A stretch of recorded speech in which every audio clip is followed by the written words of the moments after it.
ఉంటాడు. చూడండి, ఒకవేళ పెళ్ళైన వారు ఏం చేస్తారు తెలుసా? ఇరుగు పొరుగు వారితో కూర్చొని ముచ్చట్లు పెడుతుంటారు.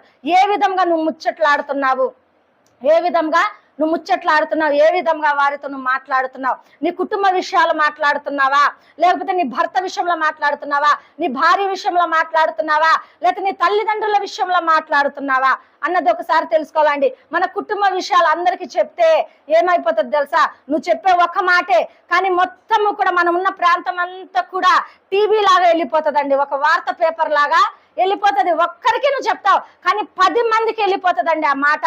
అయ్యో, ఆ కుటుంబం ఇట్లంట, ఆ కుటుంబంలో సరిలేదంట, ఆ కుటుంబం అంతా పాడైపోతుందంట, ఆ కుటుంబంలో సంపాదన లేదంట, ఆ కుటుంబం ఇలా ఇలా అని చెప్పేసి ఏమవుతుంది? 10 నోర్లకు వెళ్ళిపోతుందండి. హల్లెలూయా. 10 నోర్లకు వెళ్ళిపోయినప్పుడు నీకు ఎవరన్నా ఇలువ ఇస్తారా? ఇలువ ఇవ్వరండి. అదే మరి సామెతల గ్రంథంలో జ్ఞానవంతురాలు ఏం చేస్తుంది తెలుసా? తన గృహమును కట్టుకుంటుందంట. ఎలా? దేవుడిచ్చే జ్ఞానము చేత.